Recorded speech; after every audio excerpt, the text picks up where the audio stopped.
Hi everyone, this is Fiona Apollo and I do art commentary.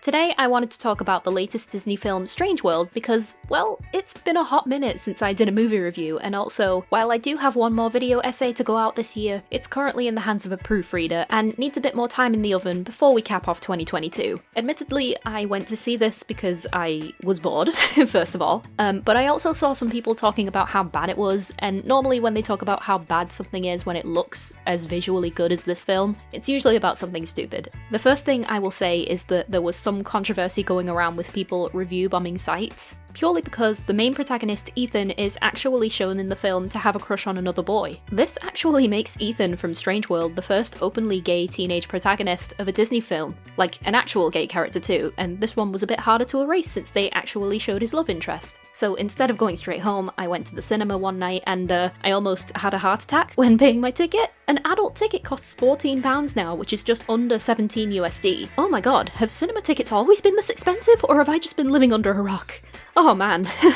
But that aside, I'm happy to report that I don't think this aspect was actually that big of a deal in the film, and probably wasn't the sole reason for it doing so poorly among the masses. What I will say is I don't personally think the film is the best thing ever by Disney standards. Don't get me wrong, it's still very, very good, and it feels like one of those that may well have a cult following in a few years' time, just like Atlantis did, but currently it's not quite there. But not only that, there are some things that I've noticed about the way that it was advertised, showcased, and treated that leads me to believe that this wasn't just a surprise flop by any means. I know a few people have also expressed this same sentiment already, but I have a feeling that this may have been done intentionally, and not just by the obvious crowd that we always talk about. I think Disney itself may have tried to make an example of this film as a way to deter stories that derail from their primary moneymakers. Why do I think this? Well, let's talk about it. I'm going to discuss the plot of Strange World, why I think it's not doing very well right now, and how I personally would have amended a few of the story's issues, because hey, I have 2 animation degrees, okay, and they focused a lot on storytelling. I want to use them.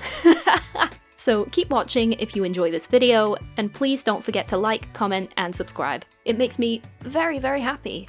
There will be spoilers ahead. I'm literally about to explain the entire plot right now, so if you're planning on watching it, please click away.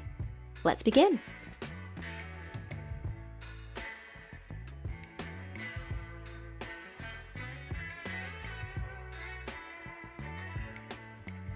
Part 1, the film.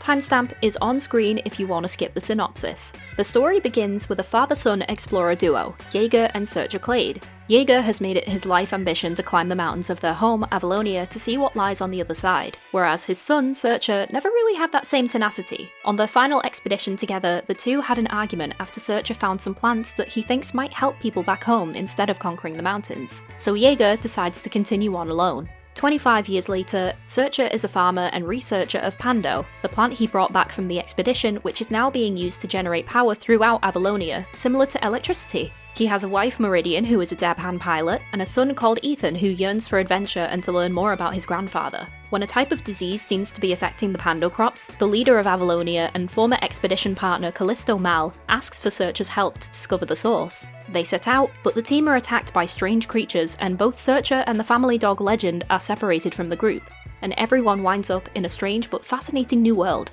where Searcher ends up reunited with his dad Jaeger, who has been living here attempting to go under the mountains instead of over. Meridian helps to repair the ship, and Ethan runs off to find his dad, only to come across an odd blue creature he calls Splat. While Splat originally wanted to feed Ethan to some other entities Jaeger calls Reapers, Ethan gains its trust. Searcher and Jaeger come to save him, and they are all then rescued by Meridian and Callisto, after which Splat joins the group and helps them to move further through the world than even Jaeger had been able to go.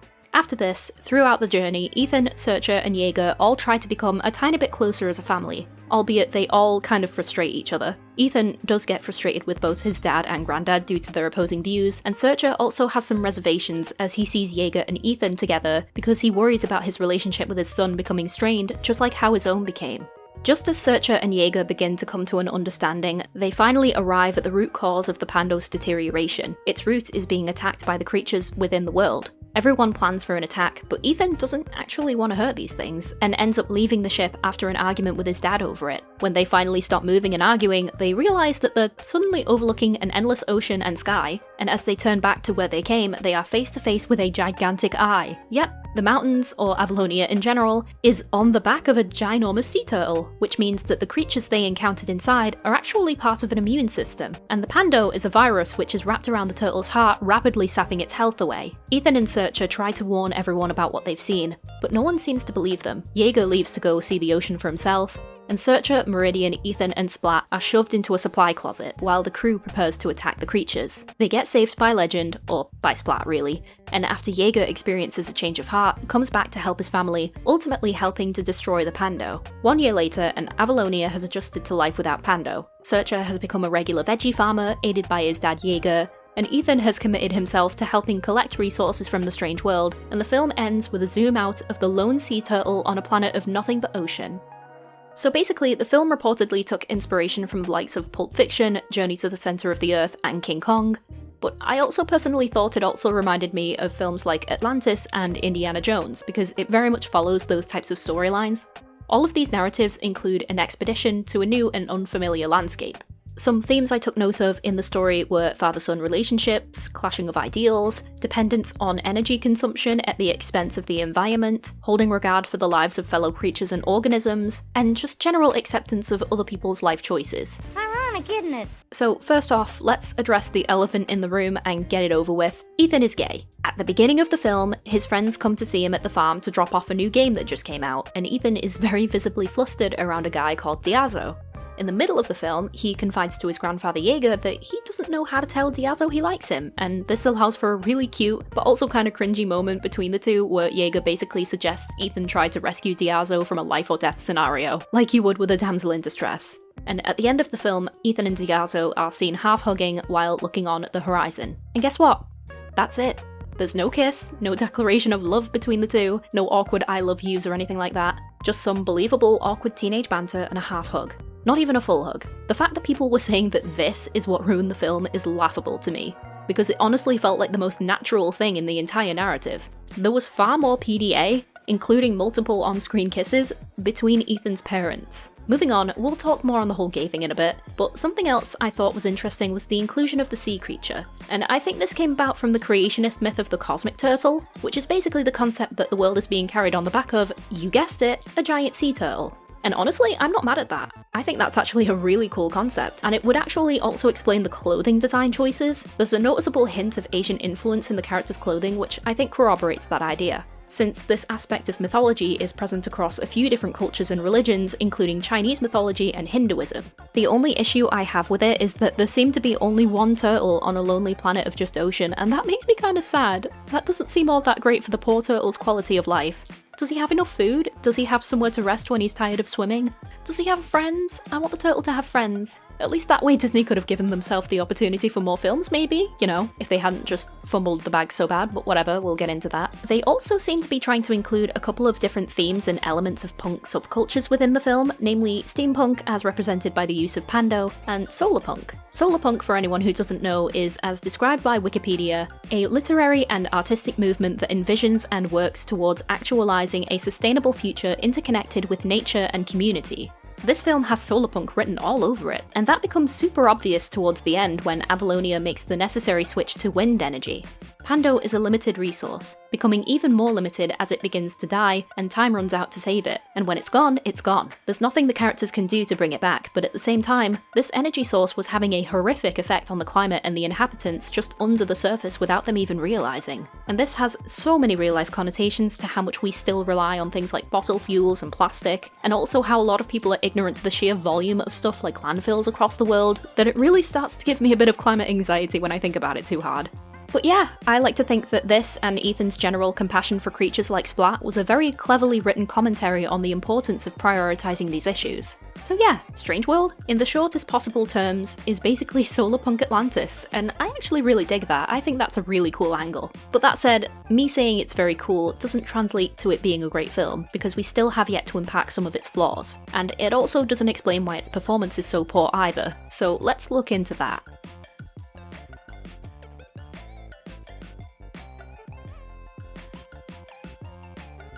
Part 2. Why is it struggling? So, based on my own perspective, I think there are two different types of factors that affect a film's performance upon release. These being external factors like poor marketing and situations happening during a film's run, so these are things that can't really be controlled, and internal factors such as plot holes, bad characterization, basically anything wrong with the actual film. In this section, I'm going to go over the external factors and talk a bit about how some of these can be used intentionally and even maliciously. And I'm going to save the internal ones to use as part of my attempt at reworking the story a bit later on. The biggest one I feel that people talk about, especially online, is bad advertising. So this is a biggie because good advertising can make even a bad film seem worth watching. And this is where I started to think that Strange World was let down on purpose because I had no clue this film was even out until a week ago. And I'd never even heard a whisper about it production-wise either, and it's not like they couldn't afford it. This is a Disney film. Disney films have a track record of doing it very, very well in part because they are advertised so effectively. And that includes films that people admit aren't the best. It's not even that the film had to have the most amazing or thrilling trailer in the world, but more so, good advertising is often when you see it in so many places that your subconscious reminds you of it and makes you more and more intrigued with every reminder. Of course, there's more to it than that, but that's what advertising is on a basic level. Even if you personally don't end up watching it, seeing it all over the place might still give you the incentive to comment on it and cause other people to watch it out of curiosity. In layman's terms, humans are simple creatures. We look at something long enough and we start to fall in love with it. But it just didn't feel like there was a lot for this one compared to past films. Though, correct me if I'm wrong on this, but Disney also reportedly cut back on advertising when Encanto was coming out too, and instead put it all online. Albeit, I think that was more to do with the fact that it was one of the first Disney films to be back in cinemas after the pandemic, so people still weren't going outside as much. I think Encanto's success despite this may possibly have had an impact on why they cut back. Maybe it led them to falsely believe that they were overdoing it and could pull back on some of their advertising budget. There are a lot of potential reasons for bad advertising, and the bulk of them are sadly related to how much profit a company thinks it will be able to get back from the product it's pushing. A lot of it relies on how much the higher-ups are willing to gamble, and considering the reactions from a lot of parents over what I personally thought was something trivial, maybe this can be objectively justified, but that doesn't make it sting any less when there are aspects of this film that can be seen as very meaningful to certain groups. You have a very creative, admittedly experimental concept that hasn't really been attempted since Disney's 2000s era, with a biracial, openly gay protagonist. That's something a lot of people are very happy to see, but also something that a lot of people are happy to stomp down on as well, even from within the company itself. Disney studio executives especially are infamous for trying to reduce and impede the success of franchises that don't cater to the typical white nuclear family. Just look at what happened with The Owl House, for example. It's an upsetting reality, and I think Strange World may have bore the brunt of it. Another big one I feel is that people can't really afford to go to the movies right now. We're in a recession, prices are spiralling, and people's incomes are stagnating. You heard me say at the beginning that a single adult ticket was £14. In the UK, the cost of a 4-person family to see a regular 2D movie together at Cineworld is £46 on a family ticket, which is already a lot to ask of some families. And that's also not accounting for things like food and drink, which are famously expensive in cinemas, because any money made on ticket sales goes straight to the box office. Actual theatres don't make a penny from that. We also need to consider travel, and some places also have a small arcade section that the kids might beg for money to go play in before or after the movie itself. Not only that, a lot of people are choosing to forego the cinema because, at least in Disney's case, it's probably going to end up on Disney Plus anyway.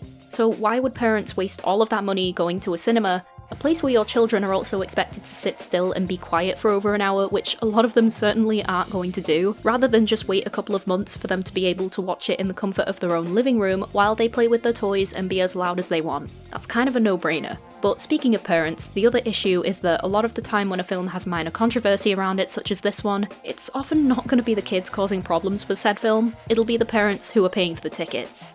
So when I was still weighing up on what film I actually wanted to see, I ended up scrolling on Facebook of all places and read a post by a mum offhandedly saying that she didn't like the LGBTQ+ community being put right in kids' faces. And again, I feel like I really need to stress the fact that most PDA in the film was by Ethan's parents, a man and a woman. His sexuality was easily the most unremarkable part of the film, so what was being shoved in your child's face, Jessica? Straight people? Because on that front, I agree. And actually, thinking back to the way it was portrayed, it almost feels like the filmmakers were trying to make a very subtle point about the double standard that people would have about this. That's just a theory, of course, but if they were absolutely correct. Parents are very quick to impart their own judgments and opinions upon their children who don't really care that much, without taking the time to explain to them why they think that way, and it's actually kind of sad. Children as young as 5 these days know what being gay is, it's 2022. And plus, in my experience from when I was a kid, it didn't really matter if someone was gay, straight, or whatever, but anytime someone kissed on screen, I used to look away and gag until I was about 13. Kids don't want to see romance when they sign up for a fantasy adventure. That's just how it is, and a character being gay has virtually nothing to do with that fact. On that note as well, something that threw me a bit in one scene early on in the film is that they decided to throw in a song by Caravan Palace called Lone Digger, and I get the correlation. I'm a big fan of Caravan Palace's music myself, it very much fits the film's vibe. But I found it interesting that this was the song in particular that they went for, because if you know anything about this band, you'll know that they have a couple of animated music videos for their songs that, while they are extremely well done and very creative, let's say, they are most definitely not child-friendly. Lone Digger's music video in particular contains a lot of violence, death, and explicit imagery. It literally takes place in a strip club. And I don't know, I found it to be a very intriguing choice, considering that people were so up in arms about a gay teenager having a same-sex love interest who, again, don't even share a kiss or anything, and yet any child watching this film will potentially hear Lone Digger playing, will think, oh, I like this song, this is a cool song, look it up online, only to potentially happen upon an anthropomorphic stripper deer. And I know for a fact that no parent is going to be causing a big ruckus about that, even though they should, because let's be honest with ourselves. It's never really about protecting the children when it comes to these things, is it? But yeah, moving on. The final external factor, I think, is the time of year. November-December time is known to be a really bad time of year to release a film, because it's right in the lead up to the holidays, people are saving up, and they're also paying more for their energy like heating and lighting, especially now because it's cold and dark out, and also, you know, again, recession, prices are spiraling. We also need to remember as well that the FIFA World Cup is happening right now too, and this is really going to impact sales in countries like mine where football is a big deal, and a lot of people are going to opt for watching a match somewhere rather than go to the cinema. And the implications of this often means that these same executives will then use this poor performance as an excuse to go, see? No one actually wants to see these kinds of stories and characters in leading roles. It happens time and again. Movies and shows with impressive stories and diverse casts will receive little to no support and then will be dropped from receiving any future seasons, spin-offs, merch, whatever, when the inevitable happens, and it stinks. The only silver lining to it is that, well, the film was at least made. It's not like this has never happened before. Treasure Planet from Disney's 2000s era also had a really bad run at the cinema, but then went on to become a beloved film by many. And the same may yet happen for Strange World.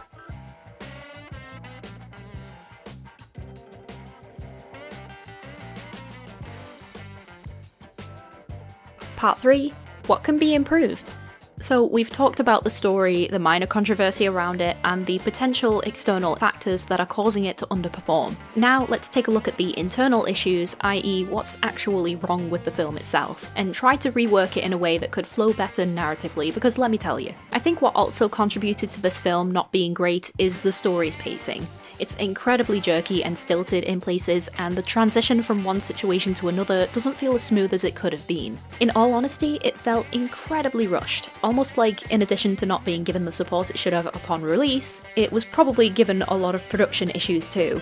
In the film, they crash into the new world, Searcher gets separated, reunites with his dad, Ethan runs off to find them, meets Splat, gets rescued by his dad and granddad, and then they all get rescued by Meridian and Callisto before continuing on with the journey. Personally, this particular part felt a little bit cobbled together, and I don't really see the need to put Searcher and Jaeger together again after the relationship dynamic had already been established before the time skip. And also accounting for the fact that they have moments of interaction on the ship after this as well. Honestly, I think it should have been Ethan that got tossed off the ship and finally met his granddad, who his dad in canon refuses to talk about besides describing him as a bad dad. It would have been interesting to see how Searcher's description matches up against Ethan's first impression of Jaeger in person without Searcher getting in the way. And you may be thinking, but then what about Splat? Would Searcher end up with Splat instead?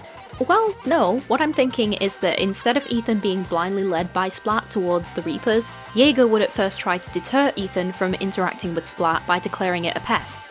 only to be ignored, which would then help solidify the differing ideals of the two characters and generations towards the creatures of the world. Jaeger, instead of continuing to try and talk him out of it, could then try to use this as an opportunity to impress his grandson by showing him the dangers of the environment and then save him from it, which of course would backfire for plot reasons so that Searcher and Meridian could swoop in like the very dedicated, concerned parents that they are, leading to a more impactful meeting before Searcher and his dad. I also think Callisto can just kind of wait back at the ship because we don't really see much of her aside from like her asking for Searcher's help, and I think doing this little interaction could also tie into Jaeger and Ethan's future talk about how to win Diazo's affection too. Something that also could be spruced up is to better stress the changes that occurred after the 25-year time skip. Callisto kind of came in out of nowhere to push the plot forward in the beginning, and it also felt very sudden for her to go from being one of Searcher's expedition partners to the leader of Avalonia. The beginning of the film showed a sequence where Ethan and Searcher went to town delivering Pando to the citizens. I think what could have helped to establish Callisto's character progression is to show her actively in this authoritative role before arriving on Searcher's farm to ask for his help. Maybe they meet up in town while Ethan and Searcher are on their deliveries and reminisce about their explorer days, musing about how they ended up where they are today. I think a good way to even more emphasize the importance of Pando in-universe and Callisto's role would have been to have an event take place, possibly to commemorate 25 years of Pando being brought to Avalonia and the disappearance of Jaeger, further showing the distinction between Searcher just wanting to create a bright future for his family, and Ethan wanting to know more about his granddad. I also think Ethan could have met up with his friends in the delivery scene too, instead of them coming to the farm.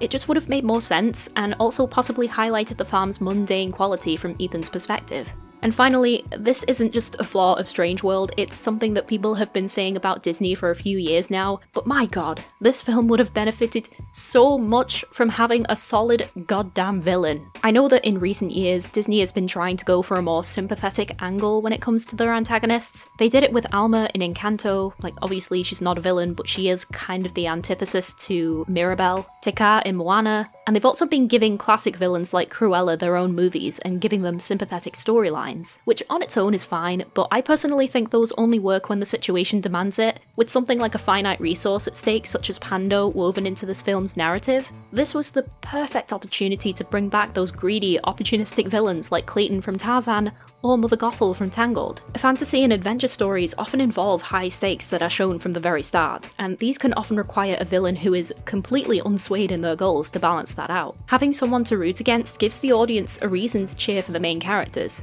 and it also adds that bit of thrill and suspense when characters start turning on each other. And I think there are two very good candidates for that position too, Callisto Mal or Jaeger Clade. Callisto could have been someone who maybe seemed like a good guy at first, but turns on the group when they finally reach the root of the Pando. Because, not gonna lie, when I first saw her take Searcher's side at the beginning of the film, I took that as an indication that she would double-cross him further down the line. And I guess technically she did when she had the crew trap everyone in the supply closet, but then they doubled back on it when the Pando was destroyed. Having the villain be Callisto as well would also help home in on that solar punk aspect of the film that we talked about earlier, since a lot of the people most responsible for stopping us pursuing a greener, more sustainable future in real life are those who possess a lot of power and influence. Or maybe they were thinking that, and maybe Disney just thought it was too on the nose, I don't know.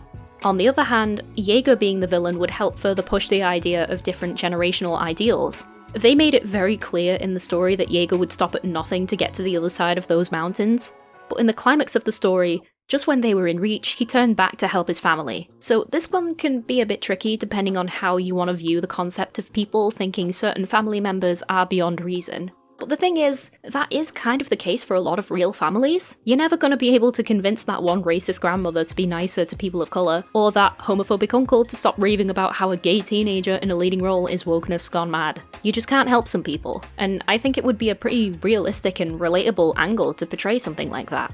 Overall, I think this film had a lot of really cool concepts and themes going on, but it just got really muddled narrative-wise, and this ended up stunting the plot and impacted the climax quite a bit for me personally. There are a lot of things that the film kind of wanted you to just kind of conveniently gloss over as well. A similar issue also happened to Henry Selick's latest stop-motion film, Wendell and Wild. Both films, on a visual front, are fantastic, but the narrative just felt like it didn't have enough time to develop, which really takes away from what could have been a very solid movie experience. It's honestly a shame, because when you peel back the layers, you can almost tell that these narrative issues are a potential result of them not being given enough time or resources to finesse things. Companies are just expecting these properties to be pushed out at a breakneck pace without much regard for the care that might be necessary to help them reach their true potential. And this is especially worrying with Disney's case. Hopefully with Bob Iger becoming the CEO again, this issue might be looked into, but we'll have to wait and see on that. But regardless, however many issues these stories might have, they are still relevant and important for a variety of reasons, and their existence still allows them to bring entertainment and comfort to many, and hopefully for years to come. Just because they underperform or aren't everything we hoped they'd be doesn't mean that we should always just mercilessly critique or disregard them. Because personally, I think every film brings something into the world that justifies its existence,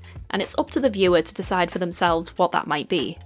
That's it from me. Thank you so much for watching, and if you like this video, please be sure to like, comment, and subscribe. Stay safe everyone, and happy holidays! Bye!